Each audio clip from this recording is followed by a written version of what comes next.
I have choices of microphones that I use, but sometimes it's dependent on the project that I'm doing, and like I mentioned earlier, the sort of pre-production, what's going to be the end result. I'll take the punk rock orchestra again as an example. It's supposed to sound not live and ambient like a true symphony orchestra. It's supposed to sound more like an orchestra playing punk rock stuff. So things tend to get mic'd closer than they would if you were dealing with more of an orchestra sound. So that on its own, knowing what it's supposed to sound like at the end, determines what the choices are in the beginning. Because if I didn't know what it was supposed to sound like at the end, I would choose wrong, and I wouldn't be able to have the flexibility that I need to, make it sound the way it's supposed to sound.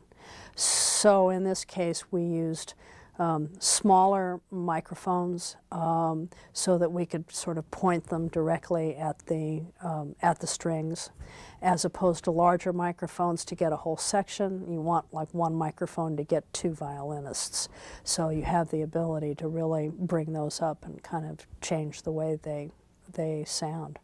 And those might not be the same microphones that I would use for drums. In this case, we had all the percussion players in one room, so you had to be a little concerned about each microphone picking up too many different instruments.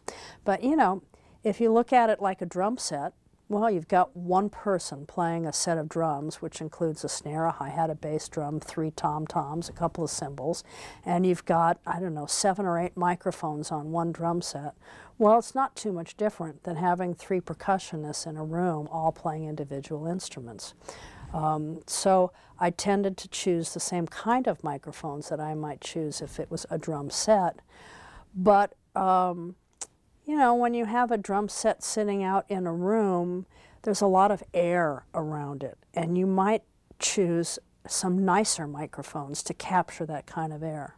Well, we've got 3 percussionists all in a room, and you're not going to have that beautiful air, so you want to try and pick things that are going to be better tools for that kind of job. And some of that stuff you can add later when you're mixing. It's more important to make sure that the drums themselves get recorded well and that they sound right. And then if you need to add something to kind of create that ambience later to make it seem like they're out in the room with all that air, well, that's part of what you do when you mix. I tend to use Sennheiser mics on guitar amps. Usually, because it's a more natural sound to me, as opposed to Shure 57s or something like that. Sometimes I use one mic, sometimes I use a couple, something close and something far away. Depends on the room that you're in. In a room like this, you already have such a wonderful ambience. Sometimes, you don't need a room mic on it. You just need one close mic. I mean, on drums, I might use, once again, depending on the kind of music it is. If it was a pop band, I pretty much don't change the mics that I use for drums, whether it's jazz or pop. It's usually a 47 FET on the kick drum and an AKG 451 on the snare with a little elbow so it points down on the snare. Neumann 84 on the hi-hat, usually 414s on the toms, and an 87 on the low tom, which is a Neumann mic. And we have a wonderful microphone collection here at Skywalker, so I usually use C12s on the overheads. But sometimes I have to change that depending on what the drums are playing with.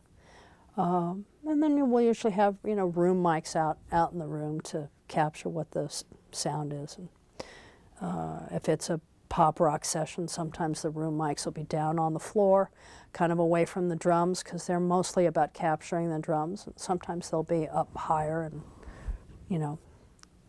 farther away For singers, my mic of choice now is a Neumann M149. It's a very dependable mic. It has a lot of output to it. So it's a good first choice mic to put up. You know, yesterday we were dealing with 2 different female leads, 2 different male leads, and you don't really have time to sit there and find like the most pristine sound for each singer, because the most important thing is just to get the stuff recorded. And I have found that to be a really good first choice mic. But sometimes that, if you have time, that's not, we might change to, we have several wonderful tube mics here, you know, mostly Neumanns, tube 47s and 67s, and it's quite surprising to be able to put up 2 or 3 different mics and have someone sing into each of them and be able to hear what the difference is. And sometimes you'll change mics for each song if you have that luxury of that time, because as you're listening to how the singer sounds in different microphones, there you might hear different characteristics, and then you'll change songs and you go, well, you know, that other mic might be a better choice for this song, either because of the range that the singer's singing in or the instrumentation that's behind them.